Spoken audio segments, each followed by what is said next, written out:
పాప పరిహారకుడును మోక్ష ప్రదాతయున్న క్రీస్తు యేసు నామములో మీ అందరకు శుభము కలుగును గాక.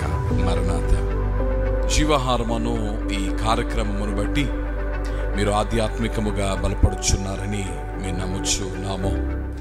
యేసుక్రీస్తు ప్రభువారి యొక్క శిలువ ధ్యాన కాలములో మనం ఉండగా క్రీస్తు యేసు వారి శిలువ యాగమును మనము ప్రతిదినము ధ్యానించుచు ఉండగా ఎన్నో జీవిత పాఠములను మనము క్రీస్తుని యాగములో నుండి మనము నేర్చుకొనొచ్చు ఉన్నాము. యేసుక్రీస్తు ప్రభుని శిలువ అనగానే మనకు ఆయన శిలువపై నుండి పలికి ఉన్న 7 మాటలు జ్ఞాపకమునకు వచ్చుచు ఉన్నవి. ఈ 7 మాటలను గత 2000 సంవత్సరములుగా క్రైస్తవ సంఘము మాత్రమే కాక యావత్ ప్రపంచము ధ్యానించుచు ఉండగా నేటికిని ఎన్నో మర్మములను ఈ 7 మాటలలో నుండి లోకము నేర్చుకుంటూ ఉంది. ఈ 7 మాటలను మనము చూచినప్పుడు ఈ 7 మాటలు 7 బోధలుగా ఉన్నవి.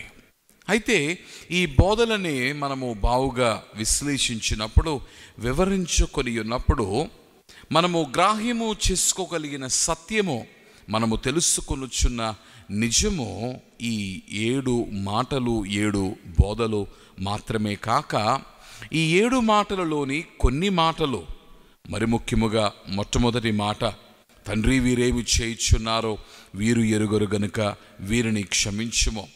ఆ తరువాత తండ్రితో సంభాషించు, నా దేవా నా దేవా నీ వేళన చెయ్యిని విడనాడితివి అని క్రీస్తు యేసు పలికి ఉండగా ఆఖరిలో మరల నీ చేతికి నా ప్రాణమును అప్పగించుచు ఉన్నానని పలికిన ఈ 3 మాటలు ప్రార్థనలుగా ఉన్నవి. ఒక రీతిగా చెప్పవలనంటే ప్రభువు చేసి ఉన్న బోధలే ప్రార్థనలుగా మనకు అగుపించుచు ఉన్నవి.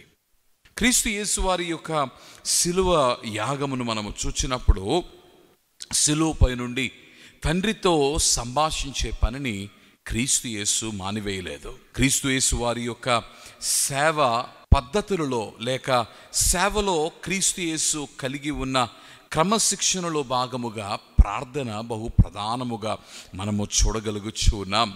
అందుకని స్వార్థలలో ప్రభువారి యొక్క పనిని మనము చూచినప్పుడు ఉదయమంతయు కూడా ఆయన బోధించుచు ఉండగా రాత్రంతయు ఆయన ప్రార్థించుచు ఉన్నట్టుగా మనము చూడగలుగుచు ఉన్నాము.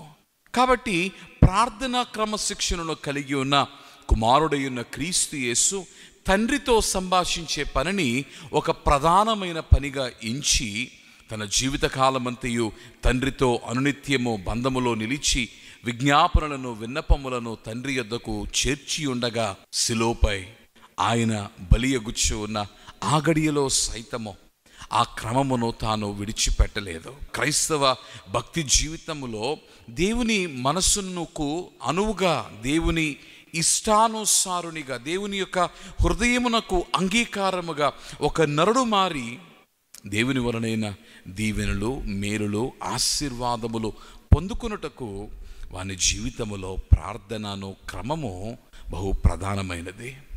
కాబట్టి శిలువ ధ్యానములో ఉన్న మీరు ఎలాగైతే క్రీస్తు యేసు శిలువనెక్కిన గడియలో సైతము ప్రార్థించుట మానలేదో, మీరును ఇట్టి ప్రార్థన అనుభవమును కలిగి ఉండి తండ్రితో నిత్యము ఏకముగా నిలిచి ఉండండి.